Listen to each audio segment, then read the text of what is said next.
Okie dokie. So tell me your name and why you're here. My name is Mike Bluehair. I run a website called OccupyPortlandNews.com, as well as I'm starting a group with a bunch of friends called FTP Portland, and the idea is to go out and film the police. We're not trying to interfere with them in any way. We're just trying to observe as citizens.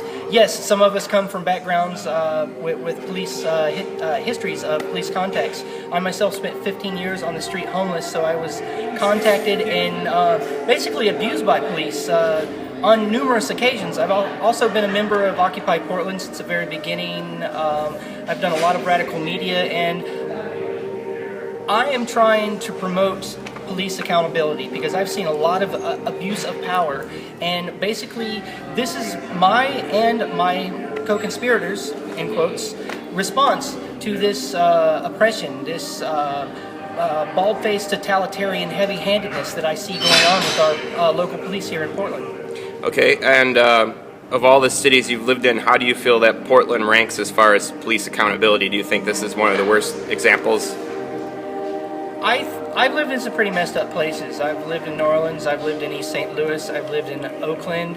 The police there are a lot more heavy-handed per se, but Portland police, in my opinion, when they do wrong, there's a system of corruption and a systematic way that they cover their own asses. It's frightening the level of control they have over the media. You know, and just Google at home the Policeman's Bill of Rights. Police have all these special rights that they have that's more stringent in their favor than regular citizens. When they discharge their firearm, there's all these extra concessions that they get before Internal Affairs even gets to ask them questions. They get to get questioned at a quote-unquote reasonable hour, which means that they can wait 6 or 12 hours to get their story straight, to make sure all their ducks are in a row, and that's not what they do to a regular citizen. When a regular citizen is scrutinized or being interrogated, they stick you in a little room and ask you the same questions over and over again the minute they arrest you for 6 or 7 hours until they can figure out something that looks suspicious, and then they go from there. The police get the reverse of that. They get all this extra concession of time. They get stuff like paid administrative leave, just all kinds of special rights they get. But guess what? They're not above the law, and we're here to scrutinize them. So welcome to scrutiny, gentlemen. What's your message to the good cops you've run across?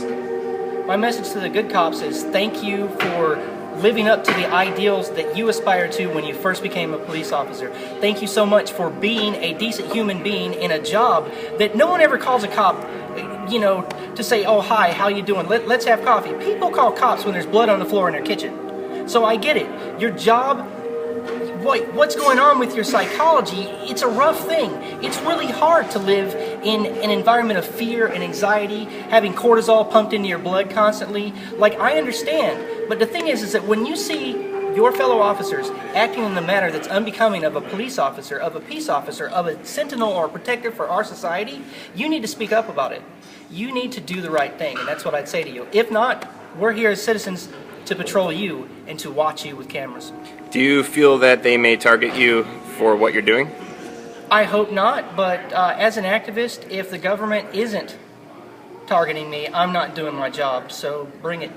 Okay. Is there anything else you want to add? Nope. Just welcome to scrutiny, gentlemen and ladies. Okay.